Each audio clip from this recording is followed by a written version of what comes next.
Hey everybody, it's Robert coming to you with Sidestep Adventures, and today's video is going to be just a little bit different. We're going to be looking at the life of Colonel Miller as contained in these two boxes. Now let me give you a little bit of backstory on how I got this stuff in my possession. There was a military surplus store in Columbus, Georgia that operated for a long time, and it was almost set up like a museum in there. The owner of the store had two buildings. One building was his store, the other one was just storage. And that storage was absolutely packed full of old military memorabilia, old uniforms, and just pretty much anything you can imagine was in there. Now, the owner unfortunately suffered some serious medical issues, has suffered from some serious medical issues, and his wife, along with some of his friends, are wholesaling everything out of the store. And so I went in the store not looking for military memorabilia per se, but for history. And boy did I find it. I found boxes and boxes of old letters. And in these two boxes in particular, the life of Colonel Miller, who joined the U.S. Army before World War I and served as a colonel in World War II. And this is just absolutely amazing historic documentation here. I'm only going to be the historic caretaker of these documents for a little while. The letters I am going to donate to UGA for their archives, in conjunction with David Mitchell from Atlanta Preservation. We're going to donate them together. But I wanted to share some of this history with y'all, and we'll take a look at the life of Colonel Miller as contained in this box. And it is honestly very, very sad that these items have left the family of Colonel Miller, but they were undoubtedly either thrown away or sold to the owner of this store. And now that the store is gone, and like I said, these were just in a damp storage building, there's no telling what would have happened to them, and they may have been lost to time. So we're going to take a look at them before they get donated. All right, so we're going to go through this box together. Like I said, this box contains the life of Colonel Miller. And I'd like to tell you how I spotted this box and why I bought it. This stuff was not organized as it is now. It was all just kind of piled in there. And on the top of this pile of stuff, I saw these letters. Now this is to Captain and Mrs. Robert Miller in the Schofield Barracks, 19th Infantry. This letter is post-stamped 1925. If we look through here, we just have all of these 1926. And this is an impressive stack of letters here. And it really does contain the life of Mr. Miller and his wife.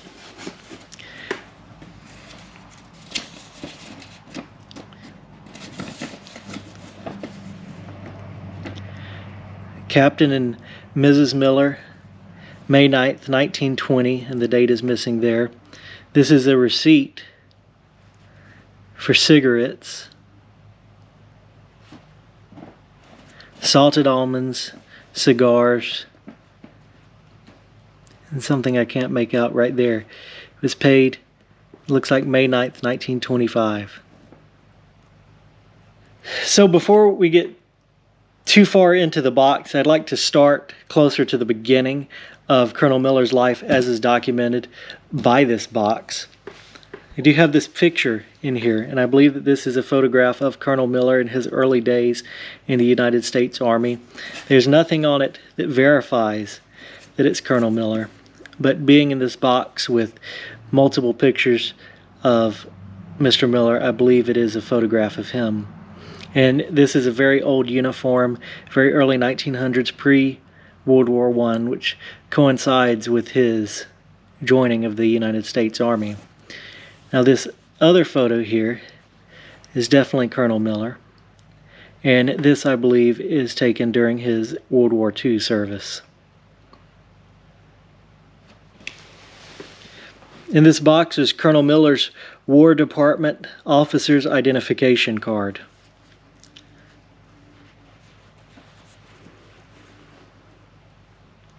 This is to identify Robert S. Miller, Lieutenant Colonel, Infantry.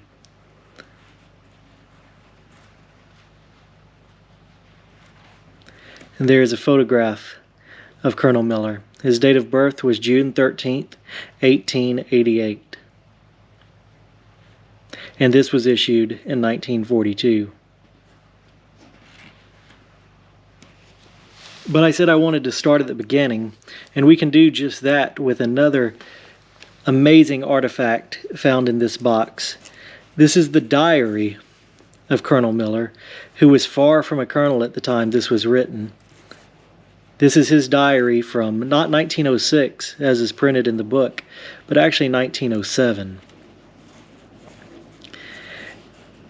The diary starts out on Tuesday, January 1st, 1907. It says, "I could not get a 1907 diary in Worcester. They were all sold out. I will try to make this do." Over here it says, "My weight on January 1st, 1907, 165 pounds. Height, standing 5 foot 11 inches. Robert S. Miller, Worcester." And then it has something written right there that I can't quite make out.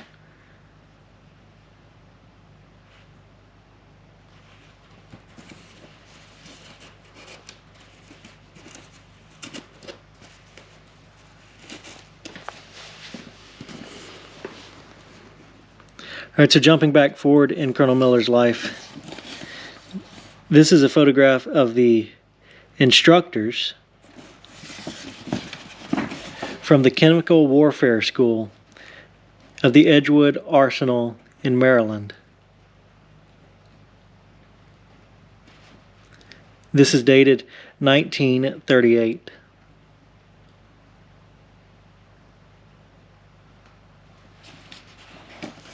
Now this photograph here is tagged with a note that says RSM, front row, second from left.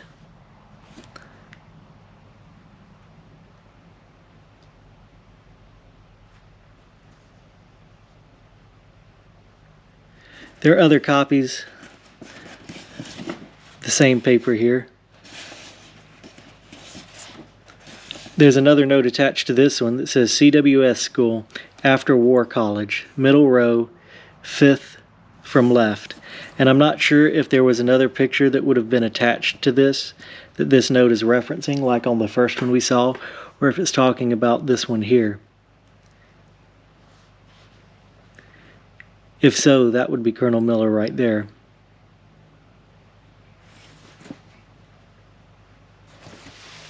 So now going back through the box, there are amazing, amazing photographs in here. And again, this is amazing history that's contained within this box that is an honor to be the temporary caretaker of. First, we have more photos of Colonel Miller.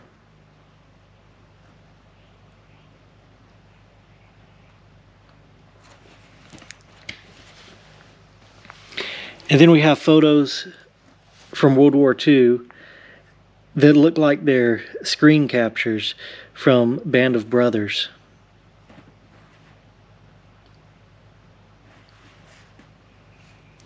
And that's Colonel Miller right there.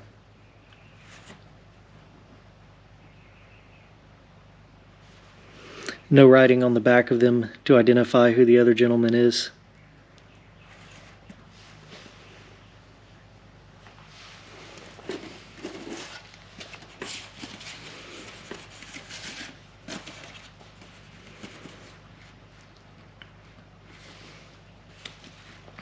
Some neat old family photos here of children in front of an old car. No writing on the back to identify anybody. Another photo from what looks like World War II, and I believe that's Colonel Miller right there.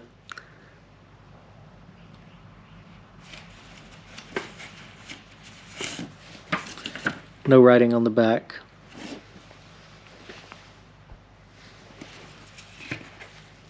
A washed out photograph. I can't make out who that is, if that's Colonel Miller or not.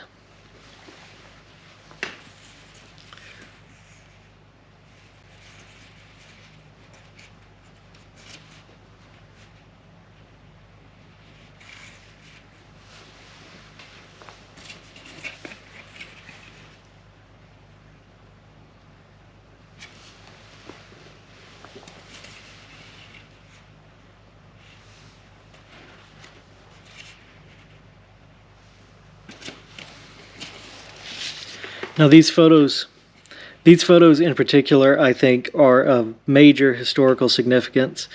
These are photos of people in what I assume is Germany burning photos of Adolf Hitler.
So another amazing historic artifact in this box are these leaflets.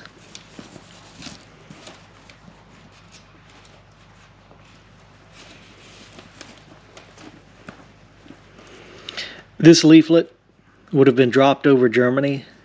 It's dated 2nd May 1945. And if you speak German, please put a proper translation down in the comments. I've roughly translated this, and it announces Hitler's death.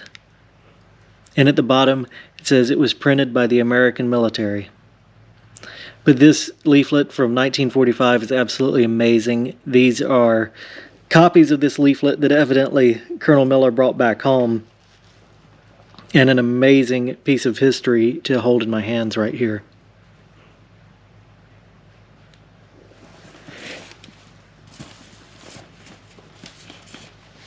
So here's another photograph that's very fascinating. I'm not sure of a date on this. I'm not sure when these uniforms are from, but it's another note is attached to it. This is back row, 7th from left, 5th from right. And it's identifying this gentleman right here.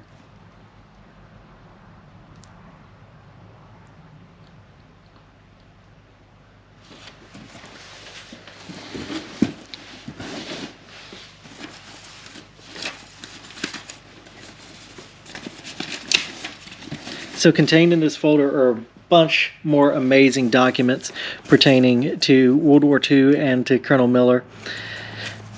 This is to Robert Scott Miller. It says, "I'm happy to be able to send you the enclosed letter of advice informing you that the government of the French Republic has awarded to you the Silver Medal of French Gratitude. The medal which I send to you in this case is sparingly awarded, and I am convinced that you will attach it to the same value as the one who has conferred it upon you. I pray you to believe, Colonel, in my best regards and my friendly recollection." At the bottom it says, Shall we see you again soon in Troyes? The next piece says, to Colonel Miller Robert S., in command of the Melee sub-area, I have the honor of informing you that by decree under the date of August 5th, 1946, made on my motion, the government of the French Republic has just awarded to you the Silver Medal of French Gratitude. I am happy to send to you this evidence of our high esteem.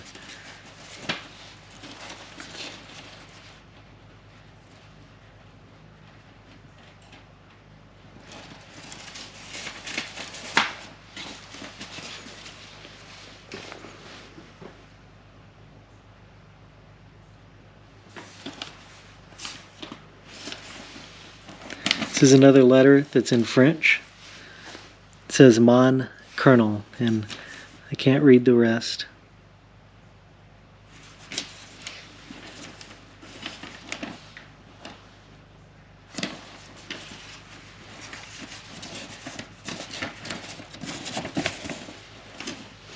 This is from 1945, where Colonel Miller was sending home some items, and they were destined for Columbus, Georgia. It says a locker and a bedroll.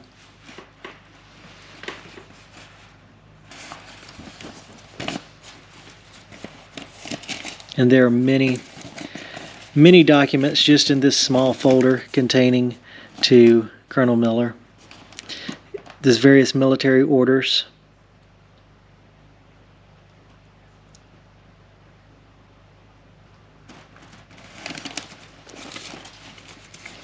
And I thought this was very fascinating. This is a certificate that Colonel Miller was going to send home, a couple of very interesting items. It says, I certify that I have personally examined the items of captured enemy equipment in the possession of R.S. Miller, Colonel, and that the bearer is officially authorized by the theater commander to retain as his personal property the articles listed in paragraph 3 below. The items referred to are a pistol, Mauser, .32 caliber, and a Kodak camera. Now, I think this is absolutely fascinating, and it makes me wonder what happened to these items when they were sent back home. Where are they today?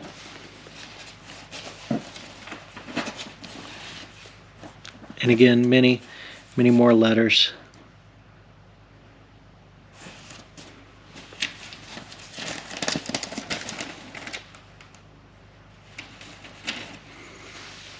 This is interesting. It says, My dear Colonel Miller, just a few lines to let you know that I am still in the land of the living and enjoying life as usual. Having been the AG here at Le Havre since we closed up the Sissonne garrison area on the 10th of last January, Colonel Lowe from Melee Camp was asked about you the other day, as he wanted to ascertain your present whereabouts. As I understand, Mr. Ricks, the prefect of Troyes, was asking for you in order to present you with the Legion d'Honneur, but he did not know where you were. He is under the impression that you are going to return to France, and he would like to present it to you in Troyes if possible. Not knowing your present whereabouts, I am forwarding it to you in care of the Adjutant General, Washington, D.C. Expect to go to the States on TDY around the 30th of June. Hoping to hear from you soon so I can advise the prefect. I am sincerely Charles H. Campbell, Lieutenant Colonel.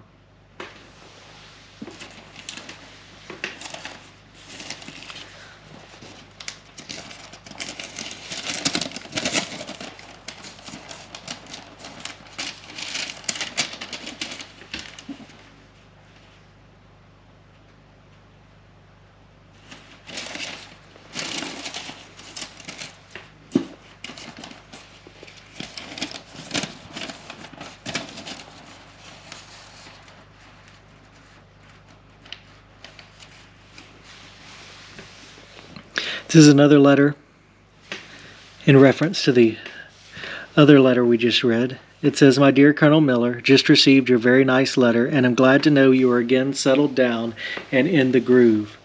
I understand from Mr. Ricks that you will receive your decoration, which will be released in July. He says he will mail it to you at your present address. Expect to leave here somewhere around the 20th of this month.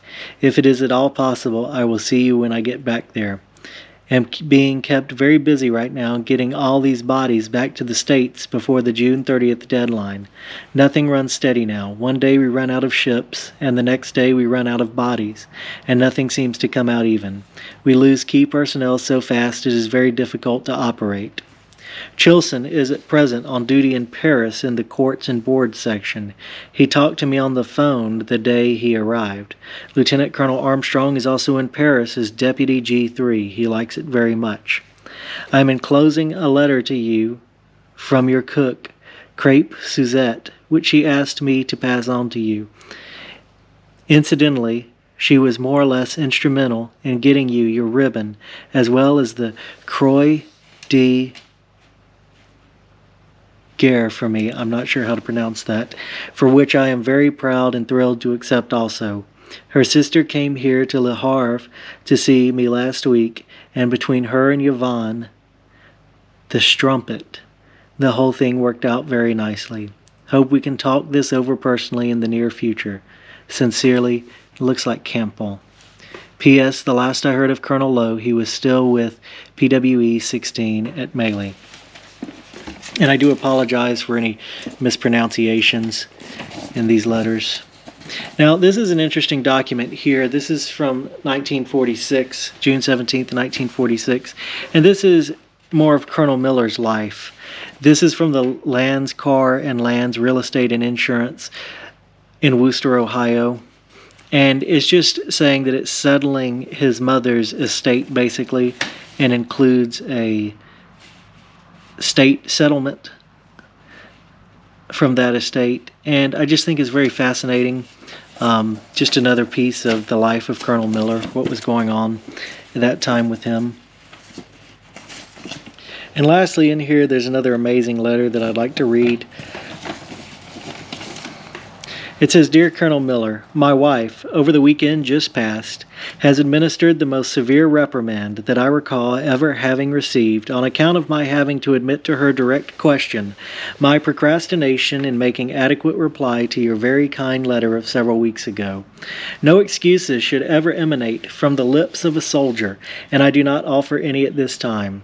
I have, however, wanted to sit down and write to a man I considered one of the great men in the military history of our nation, and a letter, I thought, should be commensurate with his expression of that friendship.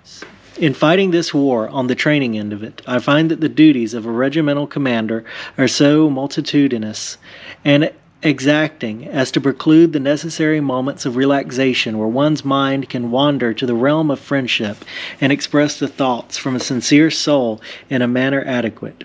Therefore, after repeated reminiscence, and having been fixed with the accusing gaze of the two prettiest eyes in the world, my wife's, and called to explain the procrastination, I am forced to throw all discretion to the winds in execution of the answer adequate. Your letter pleased us very much. It pleases our vanity to be able to say, yes, I know him, he is my personal friend.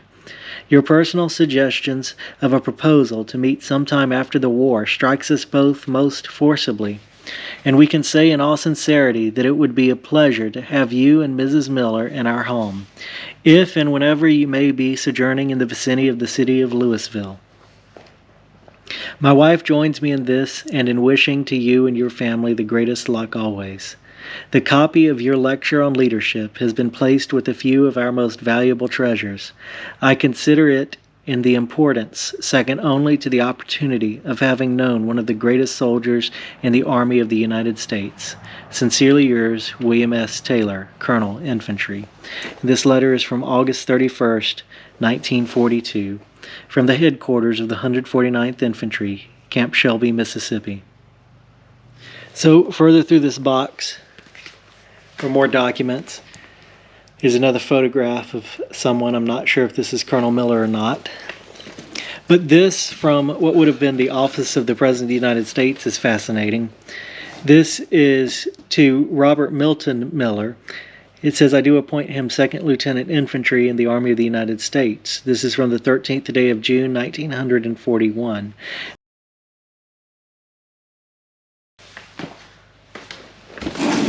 Now, continuing through the box, we've got more and more letters and more effects of Colonel Miller. There's post-war stuff in here that he acquired.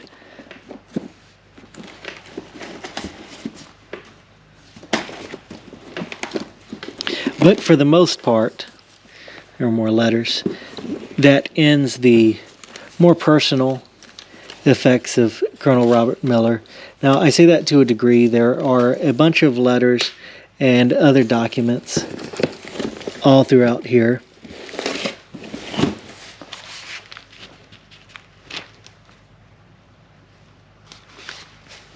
There are letters during wartime and letters post-war.